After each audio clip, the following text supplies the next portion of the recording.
Hey guys, tonight we're heading back to ancient Rome. But we're not going to be talking about the big, dusty battles or the usual lineup of emperors behaving badly. No, we're diving into something a little more subtle, a little more personal. We're going on a deep dive into the world of Roman high society, exploring the quiet, simmering war between old money and new money. Think of it as the original quiet luxury versus slow Gomania debate, just with more to gas and fewer influences. Forget the gladiators, the real Colosseum was the dinner party. And frankly, with the social minefields you're about to walk through, you might not survive the first course. So, before you get comfortable, take a moment to like the video and subscribe, but only if you genuinely enjoy what I do here. And hey, drop me a comment below with your city and what time it is for you. It's always cool to see where everyone is tuning in from. Now dim the lights, maybe turn on a fan for that soft background hum, and let's ease into tonight's journey together. The first thing that hits you isn't a sight, but a smell. It's a chaotic perfume of sea salt, damp rope, and questionable fish, all mixed with the earthy scent of packed dirt and sweating mules. You've just spent days on a cramped merchant ship, and your feet are finally on the solid ground of Ostia, Rome's bustling port city. But this is just the appetizer. The main course, Rome itself, is still a few hours' walk away down the Via Ostiensis. As you join the river of humanity flowing towards the capital, the noise begins to build. It's a low rumble at first, the sound of thousands of sandals scuffing the dusty road, the creak of overloaded ox carts, the shouts of merchants hawking their wares to fellow travelers. You see soldiers marching in formation, their leather armor squeaking in rhythm. You see families crowded onto a single donkey, and mysterious figures in hooded cloaks who could be spies, poets, or just people trying to avoid a sunburn. And then you see the walls. They rise up from the plains like a man-made mountain range, punctuated by towers and massive gates. This is it. The Caput Mundi, the head of the world. You pass through one of the gates, and the rumble you heard on the road explodes into a full-blown symphony of chaos. Welcome to Rome. Try not to get run over. Your senses are completely overwhelmed. To your left, the building stretches towards the sky, 5, maybe 6 stories high. It looks precarious. Laundry hangs from every window, forming a colorful, tattered flag of domestic life. You can hear a baby crying from one floor, a loud argument from another, and the sizzle of something being fried from a third. These are the insule, the apartment blocks where most of Rome's population is crammed. They are famously shoddy, often built with cheap materials, and prone to fire or just straight up collapsing. Living here is a daily gamble. But then to your right, the crowd parts. A hush falls over the immediate area. Borne on the shoulders of 8 identically dressed and powerfully built slaves is a litter, a sort of portable luxury couch. Inside, a man reclines on plush cushions. 8 years older, with a stern, aquiline nose and a look of deep, profound boredom on his face. 8 years, wearing a toga of the purest, most brilliant white you've ever seen. There are no fancy colors, no jewelry, just the simple, elegant drape of impossibly fine wool. He doesn't look at the crowd. To him you are just part of the landscape. His procession is slow, deliberate, and silent, radiating a power that doesn't need to announce itself. The litter passes, and the noise of the street rushes back in to fill the void. But before you can even process what you've just seen, you have to leap out of the way of a new disturbance. This one is much louder. A gleaming bronze chariot, pulled by 2 perfectly matched black horses with silver-studded harnesses, comes rattling down the street. The driver is a man who is clearly enjoying the attention. 8 years younger, with a round, cheerful face. His tunic is a shocking shade of Tyrian purple, a color so expensive it's practically woven from money. Gold rings flash on every finger, and a heavy gold chain hangs around his neck. 8 years laughing, shouting greetings to people in the crowd, making sure everyone, and I mean everyone, sees him and his magnificent ride. You stand there, heart still pounding from your near miss, utterly bewildered. The street is a dizzying mix of crushing poverty and staggering wealth. But it's not that simple. You've just witnessed 2 completely different kinds of wealth. One was silent, imposing, and wrapped in white. The other was loud, flashy, and drenched in purple. This city is a puzzle, and you've just been handed the first two, very confusing, pieces. Interestingly, the noise was such a problem that Julius Caesar had to pass a law banning most wheeled carts from the city during daylight hours, meaning all that commercial transport had to happen at night, creating a whole new level of nocturnal racket. Historians are still crunching the numbers and arguing about it, but estimates for the city's population at its peak range wildly, from around 450,000 to well over 1 million souls, all packed within these walls.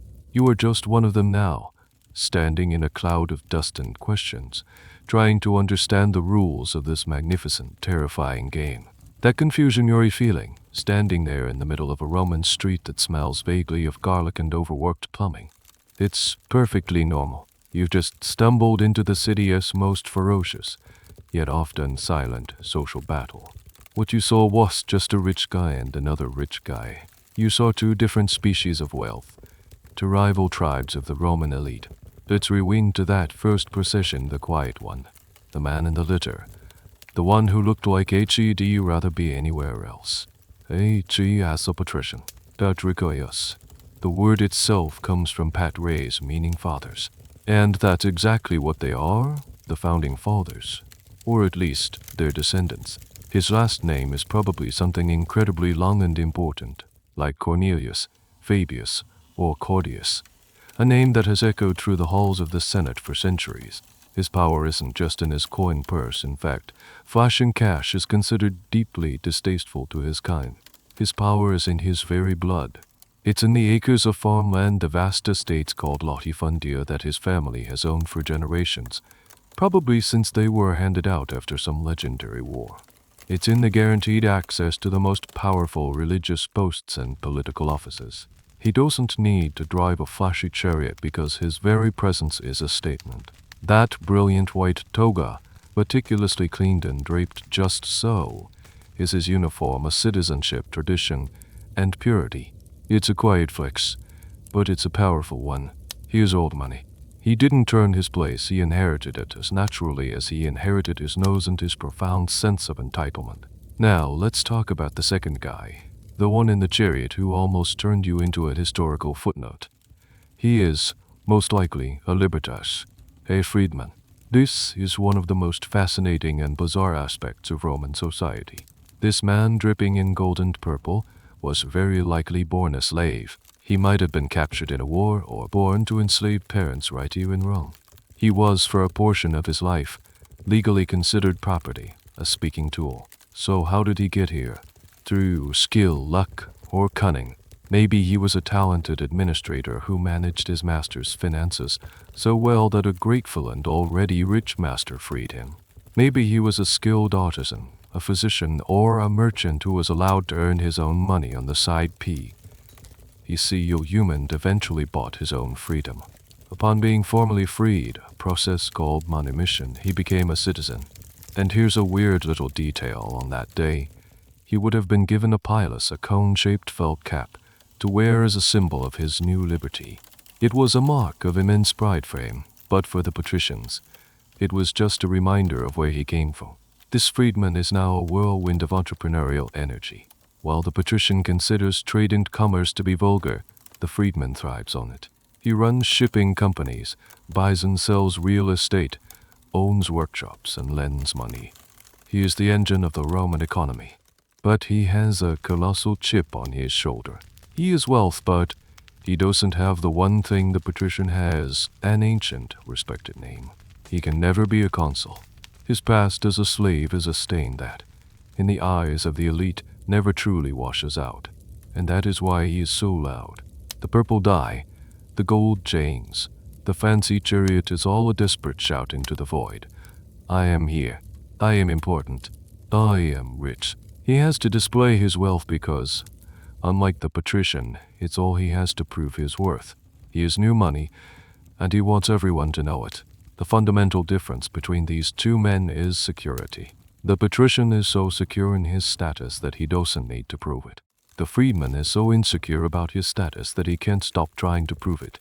Just how much a freedman could truly climb the social ladder is a topic historians still passionately debate. could the grandson of a slave born free and with a massive inheritance truly shed the family stigma and be accepted into the highest echelons of power? The answer is murky, and likely depended heavily on luck, political connections, and just how good they were at pretending their grandfather hadn't once worn a collar. So now you have your basic field guide. You can start to read the signs almost straight. You're beginning to understand the unspoken language of clothes, carriages, and conduct. The game is afoot, and you're starting to learn the rules.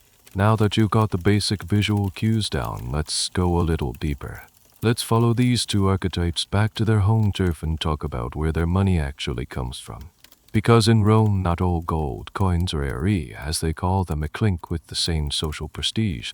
The source of your wealth says as much about you as the toga on your back. Let's start with our patrician, that bored-looking fellow in the litter. Let's call him Lucius Cornelius Scipio. The Cornelius part is his clan name, one of the most powerful in Rome. The Scipio is his family branch. You hear that name, and you immediately think of Scipio Africanus, the general who defeated Hannibal. This Lucius guy might be a fifth-generation pencil pusher, but HES still coasting on that ancestral glory. If you were to ask Lucius where his family's wealth comes from, HED give you a vague, slightly dismissive wave of his hand and say, the land, of course. And he means it. For the Roman aristocracy, the only truly respectable source of wealth is agriculture. Owning vast tracts of land, the latifundii, is the ultimate status symbol. It's seen as stable, noble, and fundamentally Roman. It connects them to the mythical image of the early Roman heroes like Cincinnatus, who was a humble farmer before being called to save the state, and then dutifully returned to his plow. Of course, Lucius has touched a plow in his life. He has even seen most of his estates. His properties in Sicily, North Africa, and Spain are managed by an army of slaves and overseers. They produce grain, olives for oil, and grapes for wine on an industrial scale. The profits from these operations flow into his coffers with the reliability of a Roman aqueduct. This wealth is old, patient, and deeply rooted in the soil. It smells of turned earth, olive groves in the sun, and dusty vineyards. It's the kind of wealth that doesn't need to shout, because it's as permanent as the landscape itself. Now, here's the kicker. Officially, it was frowned upon, and at times even legally restricted, for a senator like Lucius to engage in large-scale trade or commerce. It was considered sordid, grubby work beneath a man of his standing. But, of course, they all did it. This is where the hypocrisy comes in. A smart patrician would never put his own name on a shipping contract. Instead, HED use a trusted freedman as a frontman. He would secretly invest in merchant fleets, mining operations, and urban real estate development, all while publicly talking about the moral superiority of the farmer. This plausible deniability allowed him to have his cake and eat it too, profiting from the very commerce he publicly disdained. Now let's pivot to our friend in the flashy chariot. Let's call him Marcus Licinius Crassus. Oh wait, that was a real guy. Let's call him Numerius V. Ibius Gallus. Numerius is a good, solid name, but it doesn't carry the historical weight of a Lucius. Numerius made his fortune, and he made it in the city. Follow him through the tangled streets of the sub-URA, the noisy, crowded heart of commercial Rome. The air here doesn't smell of olive groves. It smells of industry. It smells of money being made right now. You can smell sawdust from a furniture workshop, hot metal from a blacksmith, spices from an exotic goods importer, and the pungent aroma of a tannery. This is Numeri USS World. He might own a dozen of those rickety apartment blocks, the Insul, and rent them out at exorbitant prices. A notoriously risky but profitable business.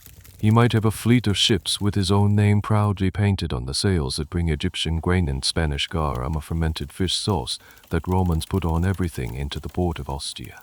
He might own a brick factory, a key industry for the ever-expanding city. Or he might be a negotiator, a moneylender, providing loans to everyone from desperate shopkeepers to cash-strapped young nobles trying to fund their political campaigns. His wealth is liquid, fast, and urban. It's the jingle of coins, the scratch of a stylus on a wax tablet recording a debt, the babble of the marketplace. Unlike Lucius's land, which is a slow and steady inheritance, Numeri USS Fortune can fluctuate wildly. A shipwreck could ruin him. A sudden drop in the price of imported silk could wipe out a year's profit. This makes his wealth both exciting and precarious, which is another reason he feels the need to display it so lavishly while he has it. One of the strangest things a freedman could do was become a dominus novice, a ship owner, and join a specific guild. The Emperor Claudius was so desperate for grain imports that he offered special privileges, like a form of citizenship for non-Romans and even legal advantages for freedmen, who built and operated large cargo ships for the state. It was a rare case of commercial activity being directly rewarded with social status. The question of whether land-based wealth was truly more stable than commercial wealth is something economists and historians still debate. In a world of prescriptions, civil wars, and shifting political favor, a patrician's land could be confiscated just as quickly as a merchant's ship could sink. So you have it, the scent of old, patient earth versus the clang of new, noisy gold. Both are forms of immense wealth, but they come from different worlds and carry entirely different social fragrances. Let's go back to our patrician Lucius and peel back the layers of his life. To really understand the old money mindset, you have to appreciate that for him, life is a script that was written centuries before he was born. H.E.S. not just a man. H.E.S. a link in a chain. And the weight of that chain is something he feels every single day. Imagine you are born into his world. Your first sensation isn't the rough wool of a common swaddling cloth, but impossibly soft linen. The room you're in isn't a cramped apartment, but a spacious, airy chamber in a sprawling family home on the Palatine Hill, the Beverly Hills of ancient Rome. The first faces you see aren't just your parents, but a whole host of relatives, all bearing the same famous family name. From the moment you can walk, you're surrounded by ghosts. Not literal ghosts, but the ghosts of your ancestors. In the atrium, the main hall of your family is almost a private, single-family house, is the Laura Room, a small shrine to the household gods. But more imposing are the images Mearum, the wax masks of your distinguished ancestors. These aren't just decorations. They are startlingly realistic, cast directly from the faces of the deceased. They sit in their own wooden cabinets, like a library of faces, each one a former consul, censor, or celebrated general. On special occasions, these masks are taken out and worn by actors of similar build during funeral processions, creating the eerie spectacle of all the great men of the family marching through the streets once more. As a child, you walk past these stern, waxy faces every day. They stare down at you. Their silent message crystal clear: we were great. You had better be, too. There is no escaping this pressure. It's the background hum of your entire existence. Your education is not about getting a good job. Your job is already decided. You will serve the state. You will follow the cursus honorum, the prescribed sequence of public offices. You'll be a military tribune, then a quaestor, then a praetor, and with luck and the right connections, you'll reach the pinnacle consul, one of the two heads of the Roman Republic, or a prestigious office under the empire. Your tutors, usually highly educated Greek slaves or freedmen, don't just teach you reading, writing, and arithmetic. They drill you in rhetoric, the art of public speaking. You spend years learning how to construct an argument, how to use your voice and gestures to sway a crowd in the forum or a jury in the basilica. You study law, philosophy, and history, specifically your family's history. You learn about the time your great-great-great-great-uncle captured a city, or how your grandfather proposed a famous law. It's a curriculum designed to create a ruler. There's a strange paradox to your upbringing. You are surrounded by unimaginable luxury, yet your education emphasizes a set of old-fashioned, rustic virtues, gravitas seriousness and a sense of responsibility, dignitas dignity and personal prestige, and pietas duty to your family, your gods, and your country. You're taught to be stoic, to endure hardship without complaint, and to place the good of Rome above your own personal comfort. This is the ideal, anyway. A cold bath in the morning was seen as character building, a way to stay connected to the hardy virtues of your farming ancestors, even if your breakfast was being prepared by 50 slaves. Even the way you learn about your own family's greatness is institutionalized.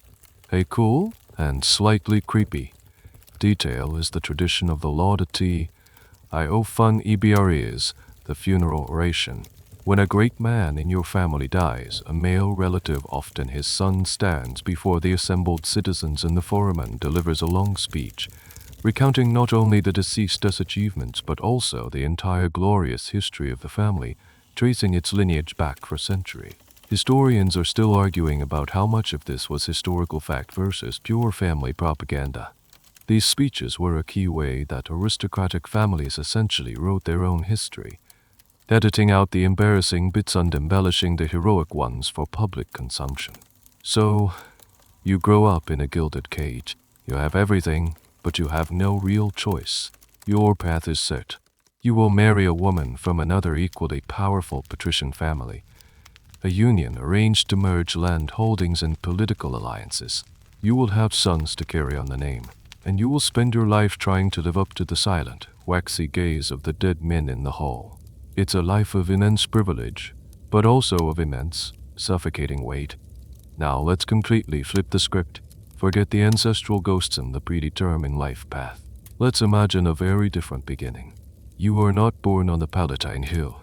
You are born in a dusty corner of Syria, or a windswept village in Gaul, or perhaps right here in Rome, in the slave quarters of a wealthy household.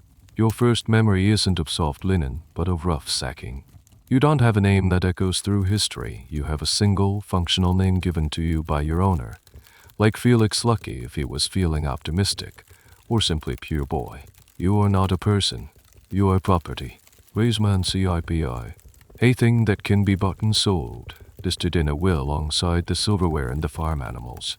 Your childhood is not one of education in rhetoric and philosophy. It is a childhood of war. You learn to be useful, because your survival depends on it. Maybe you're strong, so you're sent to work in the fields or the mines. This is a death sentence. Maybe you're quick and personable, so you become a footman, serving wine at the very dinner parties you're not allowed to eat at. Maybe you are exceptionally bright. This is where a sliver of hope appears. Let's say you are that bright one. Your master, the same Lucius Cornelius Scipio we've been talking about, notices your knack for numbers. You're removed from menial tasks to the household office. You learn to read and write, not to become a great orator, but to manage accounts, track shipments, and draft letters. You become indispensable. You are his personal secretary, his business manager, his living, breathing heart doctor. You see everything. You know which senators owe him money. You know about his secret business deals managed through his freedman agents. You know about his politically advantageous but loveless marriage, and you probably also know about his various mistresses. You are the keeper of all his secrets, which gives you a strange, intimate form of power. Over the years, you serve him flawlessly. You make him richer. You protect him from his own financial follies, and you are allowed to earn your own small pot of money. Your you. It's technically your master's property, but a smart master allows a talented slave to accumulate it as an incentive. You save every last denarius. You live frugally, you work tirelessly, your entire being focused on a single goal, freedom. Then, one day it happens. Maybe you've saved enough to buy your own freedom, a transaction your master agrees to because he has already gotten a lifetime of profitable work out of you. Or maybe on his deathbed, a pang of gratitude or a desire to have a crowd of grateful new citizens at his funeral leads him to include a line in his will, my slave, Felix, who has served me faithfully, I set free. This is the moment of manumission or manumission. There were several ways this could happen. It could be a formal declaration in front of a magistrate, a statement in a will, or even just an invitation from the master to recline and dine with him at his own table. This last one is particularly poignant. The simple act of sharing a meal as an equal could transform a piece of property into a person. You are escorted to the magistrate's office. Your master touches you with a symbolic rod, the vindicta, and declares you free. You put on that conical felt hat, the pilus, and walk out into the sunlight. You are no longer Felix. You take your former master's family name as your own. You are now Lucius Cornelius Felix. You are a Roman citizen. You can vote in a limited capacity. Your children will be born free with full citizenship rights. But you are not just a citizen, you are a libertas, a freedman. And that label will follow you for the rest of your life. It's a title of both pride and prejudice. You have your freedom, and you have the skills and connections you built as a slave. You know exactly how the rich operate because you've lived inside the machine. Now, you can finally use that knowledge for yourself. You take your savings and you start small. You open a shop, you become a moneylender. You use the very connections you made while serving Lucius to build your own network. Your ambition, suppressed for so long, is now unleashed like a flood. You work with a ferocity the patricians can't comprehend because you know what the alternative is. You've been to the bottom, and you will do anything and everything to claw your way to the top. Historians still debate the emotional and psychological reality of this transition. Did a freedman feel gratitude towards his former master, or a deep-seated resentment? The answer is likely both. The system created a complex bond of dependency and obligation, where a freedman was often still expected to perform duties for his former master, now called his patron, even after being freed. This complex relationship, part gratitude, part obligation, part social necessity, defined the freedman's existence. So our freedman Numerius has done it. Through sheer grit, intelligence, and probably a healthy dose of ruthlessness, he has amassed a fortune that rivals, or even surpasses, that of our patrician Lucius. His ships dominate the Ostia-Putio-Allied trade route. He owns half the apartment buildings in the Trastevere district. He can afford to bathe in milk and honey if he wants to. And on some days, he probably does. He has won the game of money. But now, he comes face to face with a frustrating, invisible wall. It's the ceiling of Roman society, and it's made of something much tougher than marble or gold. It's made of tradition. Numerius can buy a sprawling villa, but he can't buy his way onto the Palatine Hill. The old families have that neighborhood locked down. He can buy the most expensive clothes, but when he walks into a room, the patricians don't see a wealthy peer. They see Lucius' former slave, all dressed up. His new name, Numerius Vibius Gallus, is just a fancy costume. To them he is still just Gallus, the slave. The name of his first owner, his patroness, will be part of his official name, a permanent reminder of his origins. It's like having your old job title from 20 years ago permanently stamped on your forehead. The most stinging limitation is political. This is where the glass ceiling is thickest. Numerius can vote in some of the citizen assemblies, but he, as a former slave, is barred from holding any major public office. He can never become a senator. He can never follow the cursus honorum. He can never feel the supreme satisfaction of having his own wax mask, his own imago, placed in the family atrium for his descendants to admire. Why? Because he doesn't have any ancestors. Or rather, he doesn't have any that Roman society deems worthy of remembering. This is a source of immense frustration. He has all the material trappings of power, but is denied the substance of it. He can influence politics, certainly. He does it all the time by lending money to ambitious young patricians. He might be the silent financial backer of a dozen different senators. He can make or break a man's political career with a single nod or shake of his head over a loan application. But he is always the man behind the curtain, never the one on stage. So, what does he do? He pours his energy and his money into the things he can control. He can't have political office, but he can have the most magnificent house. He can't be a senator, but his son, born a free citizen, can. This becomes the ultimate goal for many wealthy freedmen, to launder their family's reputation through their children. He will pour every resource into his son's education, hiring the best tutors, dressing him in the finest clothes, and preparing him for the political life that he himself was denied. He is the first generation, the one who does the dirty work of accumulating capital, so that the second and third generations can act like they've had it all along. And there's another arena where he can compete directly with the nobility, the world of local politics and religion. While the highest offices in Rome are barred to him, he can hold positions in his local municipality or in a trade guild collegium. More importantly, he can become an Augustalis. This was a stroke of political genius by the first emperor, Augustus. He created a special priesthood dedicated to the cult of the emperor, and opened it up almost exclusively to wealthy freedmen. It gave them a public role, immense local prestige, and a chance to wear special robes and be treated like big shots, all while conveniently reinforcing the emperor's power. It was a brilliant way to harness the ambition of this powerful new class and keep them loyal. How effective was this social mobility project? The debate rages on. Some historians point to a few examples of grandsons of freedmen reaching the Senate as proof that the system worked. Others argue these were exceptions that prove the rule, and that for most, the stigma of a servile origin was almost impossible to erase, creating a permanent, wealthy, and often resentful subclass. So Numerius lives in a state of perpetual striving. He has climbed so high, but the very top of the mountain is shrouded in a fog of aristocratic privilege he can never penetrate. Every lavish purchase, every ostentatious display, is a bittersweet compensation for the one thing he can never have, the quiet, unshakable confidence of being born on top. All right, let's get dressed. In a world without brand logos, your clothes are your primary social signal. And in Rome, nothing speaks louder than the toga. For our patrician friend Lucius, getting dressed in the morning is a ritual, a performance of status that begins long before he steps out of his front door. First, let's be clear, the toga is not everyday wear. You don't throw it on to go grab some bread. It's the formal attire of a male Roman citizen, worn for public business in the forum, for religious ceremonies, or for attending the games as a distinguished guest. It's bulky, impractical, and requires at least one skilled slave to get it draped correctly.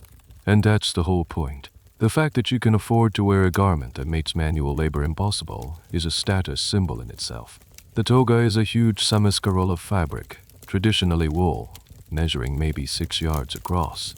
Lucius's toga is the toga virilis, or toga pura, the toga of manhood, starkly, blindingly white. Achieving and maintaining this level of whiteness is a full-time job for his household staff. They use a special kind of clay called fuller's earth, mixed with urine. Yes, urine, its ammonia content was a powerful cleaning agent to scrub and bleach the fabric. A dull or dirty toga was a sign of sloppiness or, even worse, poverty. A truly brilliant white toga screamed, "I have enough staff to keep this thing pristine." It's the ancient equivalent of wearing a crisp white suit to a mud wrestling match. Now watch the process. Lucius stands there, patient and still, while his personal valet, a slave specifically trained for this task, begins the draping.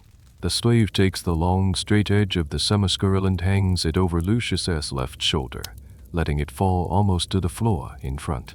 Then he wraps the rest of the vast fabric around Lucius's back, under his right arm, and then throws the remaining material back over the left shoulder, creating a series of elegant, carefully arranged folds.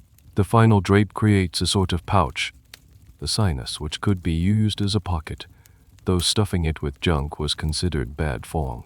The way the folds fold the umbo over the chest, the smooth cascade of fabric down his back, is a work of art. A poorly draped toga was a social disaster, like showing up to a gala with your tie askew. It suggested you were either too unsophisticated to know better, or too poor to have a slave who did. And if Lucius is a senator, he gets a special upgrade. His toga, the toga prade exte, has a broad stripe of Tyrian purple woven into the border. The same toga is also worn by high-ranking priests and by young, freeborn boys before they come of age. For the senator, that purple stripe isn't about flashiness. It's about authority. It's a legally protected symbol of his office, a visual cue that separates him from the common citizen. It's a uniform, not a fashion statement. Underneath the toga, he wears a simple tunic, the tunica. For a man of his class, it would be of fine linen or wool, and if a senator or from the equestrian knightly class, it would have narrow purple striped sangusti, C. Elevi or Lotti C. Elevi, indicating his rank. On his feet, special reddish-brown leather shoes called calci, patricaii. Every single element is prescribed by tradition. There's a strange but telling detail about how seriously Romans took this. The Emperor Augustus was a real stickler for tradition. He was reportedly so annoyed by seeing men in the forum dressed in dark, practical cloaks instead of the proper toga that he quoted a line from the poet Virgil, "Behold them, Romans, masters of the world. the toga wearing race, and then passed an edict that no citizen should appear in the forum or circus without one. Historians debate how enforceable this really was, but it shows the deep symbolic connection between this specific garment and the identity of the ruling class. So when Lucius finally steps out of his house, he is literally wrapped in his status. His clothing is a silent, elegant, and deeply traditional declaration of who he is. He doesn't need to say a word. The perfect folds of his impossibly white toga say it all. Now, let's check in on our freedman Numerius, as he is getting ready for his day.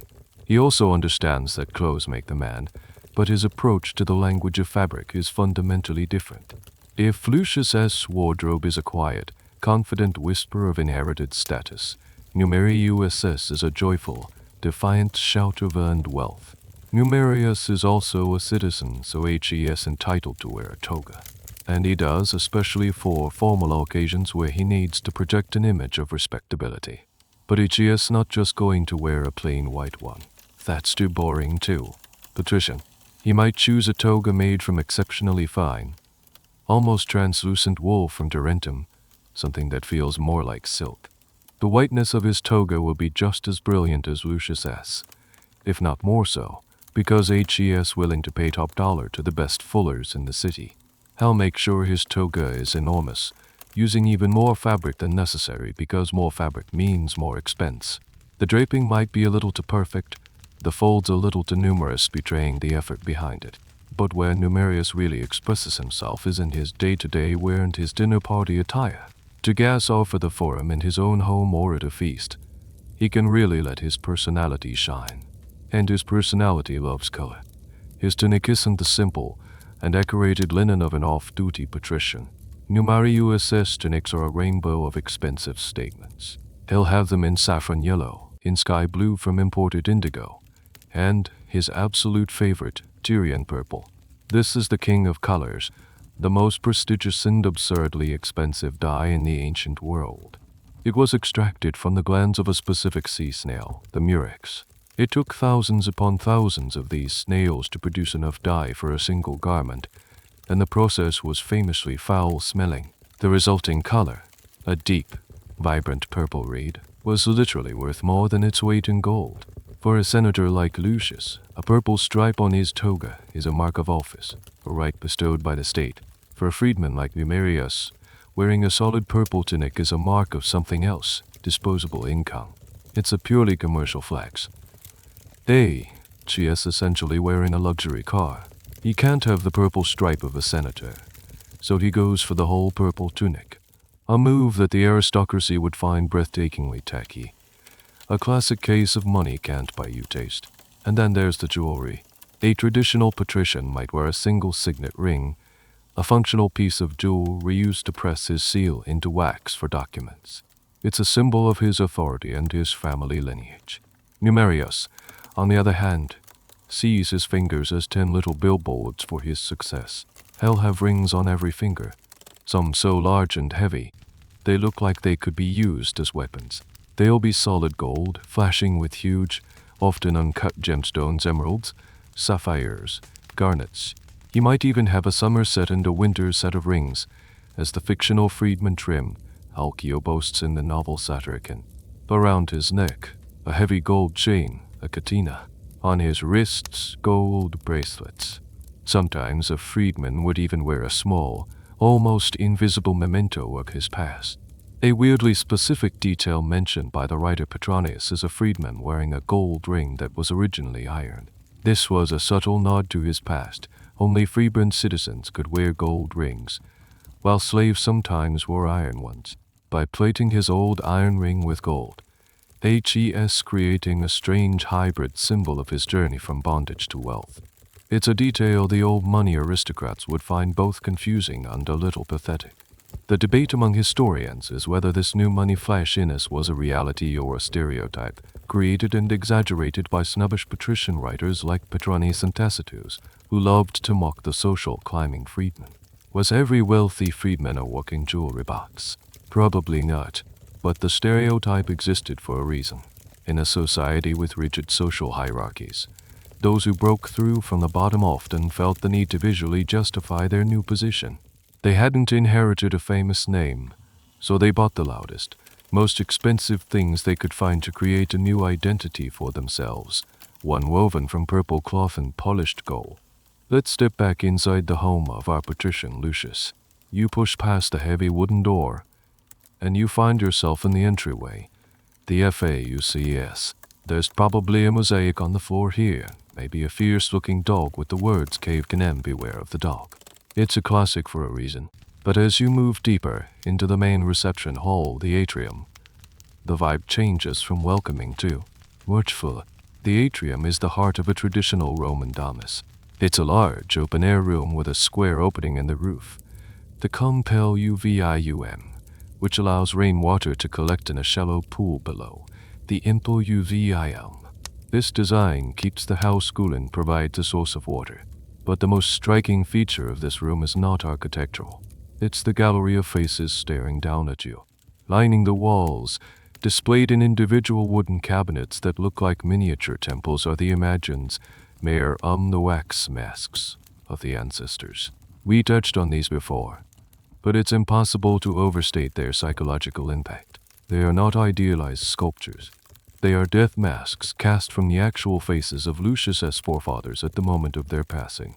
They capture every wrinkle, every scar, every nuance of the man's features. They are shockingly unnervingly realistic. You walk through the room and you feel like you're being judged by a silent jury of Roman history. There's the face of a stern-looking man who was consul 200 years ago. Next to him, his brother, a famous general who won a triumph, a grand parade celebrating a major military victory. Over there, a great uncle who was a revered Pontifex Maximus, the chief high priest of Rome. Each mask is accompanied by a small plaque, a titulus, listing the man's name and the offices he held. It's a visual resume of family greatness. These masks are the family's most sacred possession, more valuable than gold, more important than the house itself. They are the physical proof of the family's lineage and its long-standing service to the state. They are a constant, tangible reminder of the weight of expectation on Lucius and his children. When he stands in his atrium to receive his morning visitors, he is literally framed by the achievements of his ancestors. The message to any visitor is clear. This is not just the house of Lucius. This is the house of the Cornelii.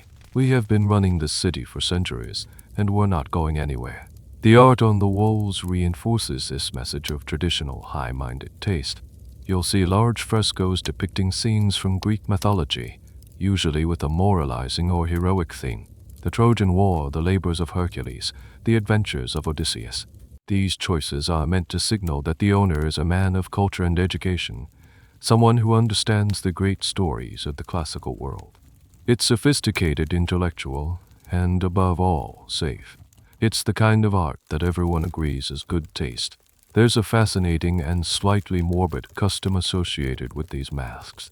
At a family funeral, as we mentioned, actors were hired to wear the masks of all the great ancestors. They would ride in chariots in the funeral procession, creating a parade of the family as dead. Imagine seeing a man who died a century ago, or at least his face, riding through the streets. It was a powerful piece of theater designed to the public and reinforce the family's enduring power. The historical accuracy of the masks is a point of contention. While they were cast from the deceased, some historians argue that they were likely touched up a bit, smoothing out unflattering blemishes or giving a weak chin a slightly more heroic set. They were, after all, tools of propaganda, and a little post-mortem airbrushing was probably considered acceptable. So, the home of the patrician is a museum to his own lineage. It's a space designed to project stability, tradition, and a deep-rooted, unshakable sense of belonging. Every object, from the ancestral masks to the mythological paintings, whispers the same message: we have always been here, and we will always be here. Now let's leave the hushed, ancestral reverence of Lucius's home and travel across town to the brand-new, gleaming villa of our freedman, Numerius. He might have bought it on the Esquiline Hill, a neighborhood that was becoming fashionable with the newly rich. The first thing you notice is that there are no beware of the dog mosaics here. Instead, you might see a mosaic depicting a pile of gold coins, or perhaps Mercury, the god of commerce, shaking a money bag. The message is a little more direct. You step inside, and the difference is immediate and jarring. There is no quiet, solemn atrium with a gallery of waxy ancestors. Numerius has no ancestors to display, or at least none that he wants to advertise. So what does he do with all that wall space? He turns it into a giant, colorful advertisement for himself. The walls of his villa are a testament to his own life story, his own personal myth. Instead of the Trojan War, the frescoes here depict the founding of his business empire. You might see a huge, detailed painting of the port of Ostia with ships bearing his name, Numerius Gallus, proudly painted on their sails. Slaves are shown unloading exotic goods, ivory from Africa, spices from the east, while Numerius himself stands in the center, looking decisive and important, pointing and giving orders. Another wall might show a map of his real estate holdings in Rome, with each of his insule painted in loving detail. Another might depict the interior of one of his workshops, showing skilled artisans crafting furniture or pottery, all contributing to his vast wealth. This is not the art of high-minded mythology. This is the art of the annual report. It's a visual autobiography designed to impress upon every visitor the scale and success of his operations. He is, in essence, creating his own heroic story, with himself as the hero. The style of the art is different too. While the patricians' frescoes were often done in a more classical, restrained style, Numerius are bursting with color, detail, and a kind of hyper-realism. He wants you to see every single rope on his ships, every coin in his counting house. There is a charming, somewhat naive directness to it. HES not hinting at his power through subtle allusions, HES spelling it out in bright, bold paint. And where a patrician would have busts of philosophers or old poets, Numerius has busts of himself. Lots of them. He might have a bust of himself as a young, ambitious man. Another of himself in middle age, looking wise and prosperous. Maybe even one of his wife, dripping with sculpted jewelry. It's a celebration of the here and now, of the living, breathing people who built this fortune, not the dead ones who passed it down. A particularly telling detail, often found in the homes of the wealthy but especially embraced by the nouveau rich, was the still life painting, known as Enea. These were pictures of food, luxurious fruits, expensive fish, game birds. On one level they were a hospitable gesture, a painted offering to a guest, but on another they were straight-up prey. A painting of a rare imported fish was a way of saying, "This is the kind of stuff we eat here. We are so rich, even our walls are feasting." Historians are still debating how to interpret this art. Is it just tacky self-promotion, as the Roman elite would have seen it? Or is it a vibrant and legitimate form of self-expression from a class of people who were denied the traditional symbols of prestige? It probably depends on who you ask. Then I know. So Numerius' house is not a museum, it's a monument. It's a monument to a single, extraordinary life, his own. It's loud, it's personal, and some might say it's a little bit vulgar, but it's also undeniably alive. It's the home of a man who didn't inherit a story, so he painted his own all over the walls. It's a space that doesn't whisper about the past. It shouts about the present and dreams loudly about the future. Let's slip out the back door of Lucius' Grand Domus. You pass through the peristyle, an internal colonnade courtyard, and find yourself in a space that is, for a patrician like him, perhaps the most important part of the house. You are in his hortus, his private garden. This isn't just a patch of grass with a few flowers. A wealthy Roman's garden was a meticulously designed, living work of art, an extension of the house itself and a sanctuary from the relentless noise and grime of the city. The moment you step into it, the sounds of Rome, the rattling carts, the shouting vendors, the distant roar from the Circus Maximus begin to fade, replaced by the gentle splash of a fountain and the rustle of leaves. The garden is laid out with a formal, geometric precision that would satisfy the most obsessive mathematician. Hedges of boxwood and myrtle are clipped into perfect lines, squares, and even elaborate shapes, a practice called top iris. You might see a hedge sculpted to look like a hunting dog, or a ship, or even the letters of Lucius' name. It's nature, but tamed and forced to submit to human order, a perfect metaphor for the Roman worldview. pathways covered in fine gravel, wing between carefully planned sections. There will be shady spots for hot afternoons, provided by cypress, plane, and pine trees. There will be sunny areas filled with flowers prized for their color and scent: roses, lilies, violets, and poppies. Statues are placed at strategic intervals: a graceful nymph by a pool of water, a thoughtful-looking bust of a philosopher in a secluded alcove, perhaps a satyr peeking out from behind a rosebush. The art here is integrated with nature, designed to evoke a sense of peace and contemplation. This garden is much more than a pretty space. It is Lucius's private retreat, his escape valve. Here, away from the public pressures of the Forum and the Senate, he can shed the persona of the great statesman and simply be. He might spend his afternoons here reading poetry, perhaps Horace or Virgil, reclining on a marble bench under the shade of a fig tree. It's also a place for high-level networking. This is where the real business of Roman politics often got done. Lucius might invite a fellow senator here for a quiet stroll. Amid the scent of roses and the sound of buzzing bees, they would discuss a new piece of legislation, form a secret alliance against a political rival, or discreetly arrange a marriage between their children. The serene, civilized atmosphere was conducive to the kind of subtle, behind-the-scenes maneuvering that the aristocracy perfected. It was a world away from the shouting matches of the public assemblies. A strange and specific feature of these gardens was the inclusion of a trampel or wall painting. If the garden was small, an entire wall would be painted with a fresco of an idealized, extended garden, creating the illusion of a much larger, more expansive space. It's a bit like using a mirror to make a small room look bigger, but on a much grander and more artistic scale. It shows how important this illusion of space and nature was to the urban elite. The concept of the otium and negodium, leisure and business, is central to understanding the patrician lifestyle, and the garden was the physical embodiment of otium. It was a space for productive leisure, for the recharging of the mind and spirit, which was seen as essential for a man who had to engage in the stressful negodium of public life. But how much real leisure actually happened is debatable. Historians argue that even this private downtime was a performance. When Lucius sat reading philosophy in his garden, he was also reinforcing his identity as a cultured, intellectual man, even if no one but his slaves was there to see it. The performance of status was a 24-métier job. So this quiet, manicured garden is not a sign of Lucius being a soft-hearted nature lover. It's a tool. It's a power-brokering space, a mind palace, and a carefully constructed symbol of a civilized, orderly life standing in stark contrast to the messy, chaotic city just beyond its walls. Now, let's take a stroll through the garden of our wealthy freedman, Numerius.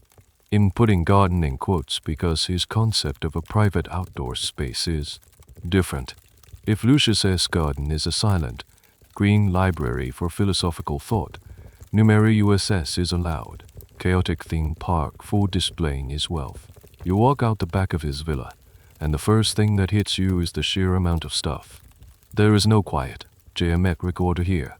There's no subtle topiary. Instead, the space is a riot of expensive, eye-catching features, all competing for your attention. The centerpiece is not a gentle, bubbling fountain. It's a massive, gushing water feature, possibly shaped like a miniature mountain with water cascading down its sides, or a group of giant sea monsters spitting jets of water at each other. The plumbing alone must have cost a fortune, and that's the point. It's a spectacle of hydraulic engineering, a demonstration that he can afford to waste enormous amounts of water for pure entertainment. The pathways aren't lined with thoughtful busts of Greek philosophers. They're lined with, well, everything. You'll see statues of Hercules, not contemplating his labors, but flexing his muscles in a dramatic pose.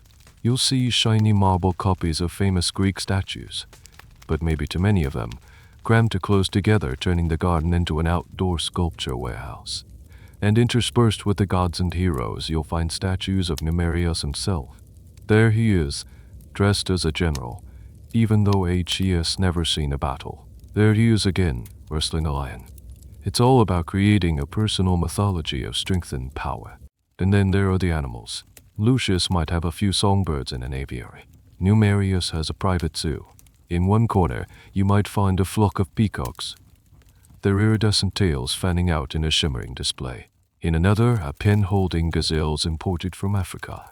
There might be cranes, flamingos, and even, if HE as a top-tier show-off, a chained monkey or a very disgruntled-looking bear. These animals are not just pets. They are living, breathing trophies.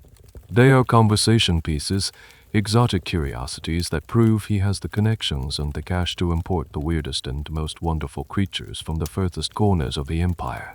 The plants themselves are chosen for their exoticity and expense rather than their harmony. Instead of traditional Roman roses and lilies, Numerius might have a special heated greenhouse to grow rare, out-of-season fruit, just so he can serve it to his guests in the middle of winter. HES not just taming nature, HES defying it, bending the very seasons to his will through the power of money. One of the most wonderfully tacky things a new money Roman might do is to install colored glass windows or vitra in his garden walls or porticos. Blue, green, or amber glass was incredibly expensive.